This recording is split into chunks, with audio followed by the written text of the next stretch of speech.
नमस्कार। हम आप लोगों के बीच में आज आए हैं अभिराम जन कल्याण संस्था की तरफ से।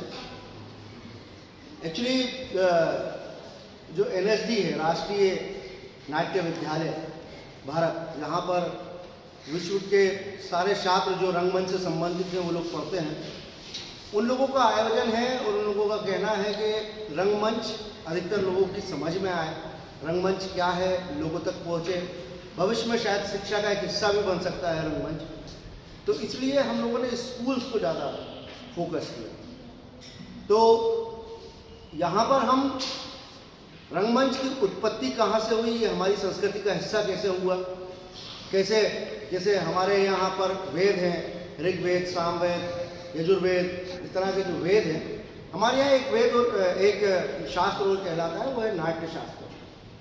तो नाट्य शास्त्र के विषय में इस 5 मिनट की 7-8 मिनट की एक प्रस्तुति है, उसमें थोड़ी सी जानकारी कि आप इसके बारे में अगर जानते हैं तो अच्छी बात है, अगर नहीं जानते हैं तो ये एक नई जानकारी हम सभी लोगों के लिए होगी, क्योंकि ये जो महोत्सव चल रहा है, ये भारंगम जिसको कहते हैं भारत रंग उत्सव, ये उसका 25वां साल है। तो 25वें साल के उपलक्ष्य में यहाँ पर ये नुक्कड़ नाटकों का एक आयोजन किया जा रहा है। तो चलिए हम चलते हैं हमारी प्रस्तुति की ओर। तो प्रस्तुत है नाटक पंचम वेद।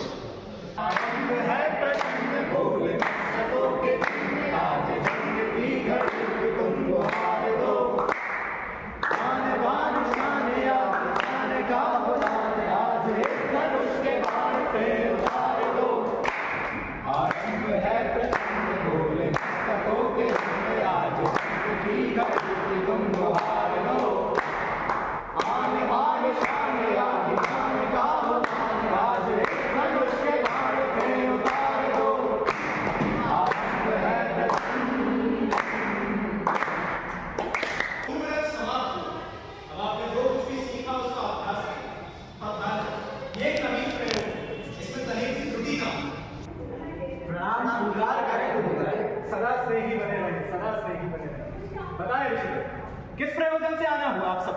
है मुनिवर, जब से आपने नाट्य शास्त्र की रचना की, हमारे हृदय में कई तरह के प्रश्न उठ रहे हैं। हम सभी उसका उत्तर जानने के लिए आपके पास आए हैं।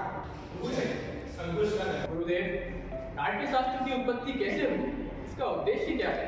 बहुत अच्छा प्रश्न किया आपने। ये प्रश्न केवल नाटक को नहीं, जीवन के सार को समझने का भी एक माध्यम है।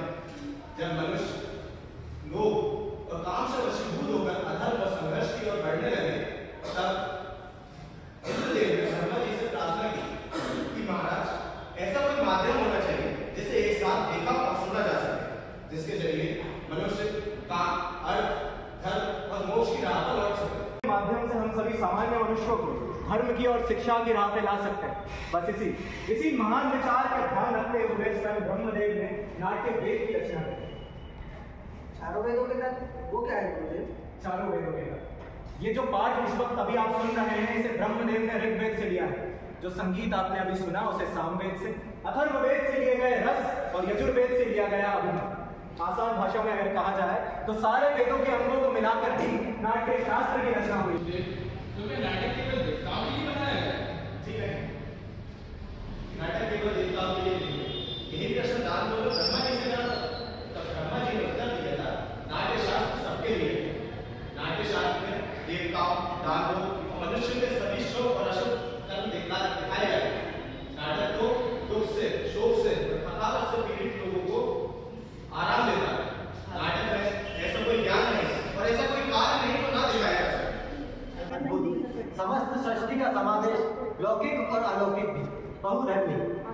नाटक को आप समस्त कलाओं का संगम भी कह सकते हैं, या फिर ये भी कह सकते हैं कि नाटक समस्त कलाओं का उद्गम है।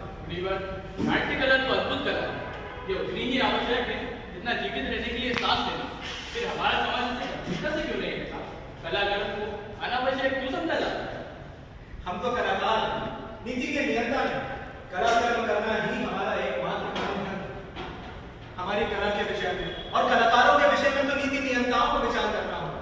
हमारी प्रस्तुति हमारे प्रयोग के लिए साधन और अवसर उपलब्ध कराने हैं, उन्हें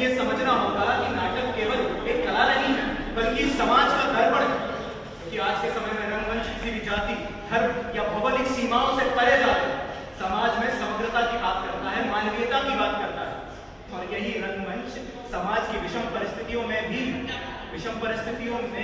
एकाग्रता की भावना और भाव लेकर आता है। और ये भाव इस धरती को स्वर्ग बनाने के लिए अपने आप में पर्याप्त और परिपूर्ण है। निसंदेह है गुरुदेव, परंतु कला विहीन समाज तो ही पशुओं का समाज होता है। ऐसी बात को ध्यान में रखते हुए कि कला को और कलाकारों को उनका स्थान मिल सके समाज में, जिसके वो हमेशा से अधिकारी हैं, मैंने नाटक को और नाट्य शास्त्र को पंचम वेद कहकर पुकारा। समस्त वेदों का ज्ञान। जी हाँ, तो मेरे सभी रंगकर्मी पुत्र अपनी प्रस्तुति को तैयार कर आप सबकी प्रतीक्षा कर रहे हैं। तो आइए नाटक का आनंद लीजिए।